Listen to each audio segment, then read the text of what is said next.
Hello everybody and welcome to a track guide for the F3 at Silverstone. Into the first corner, we're turning in just before the 50-meter board and keeping it flat out the entire way through. The left-hander again is flat out. We're braking at the start of the curbing on the left and shifting down to second gear. We're avoiding the sausage curb on the inside because we don't want to spin, and we're shifting briefly down to first gear for the extra rotation in the left-hander, and then straight back up to second gear to minimise the wheel spin onto the Wellington straight.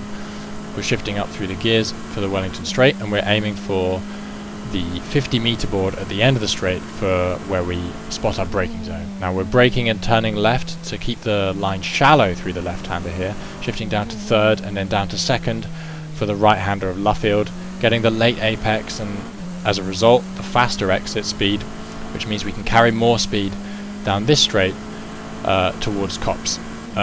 This is quite an important exit to get correct on this lap.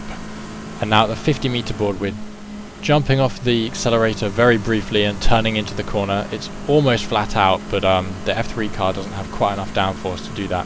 And now through Maggots Beckett's I jump off the throttle ever so slightly to get slightly better turn in to Maggots so that my entrance to Beckett's is better, and eventually through Chapel the camber pushes me out a little bit. I probably could have maximise my speed through there a little bit better, and we're shifting down to third through that sequence of corners and then back up to fifth before the right-hander, where I brake just after the curbing starts on the left, and I shift down to third briefly before shifting back up to fourth and working through the gears up to fifth, braking at the beginning of the curbing again on the right, shifting down to second, just touching both the curbs on the left and right of that complex, and shifting back up through the gears towards the end of the lap.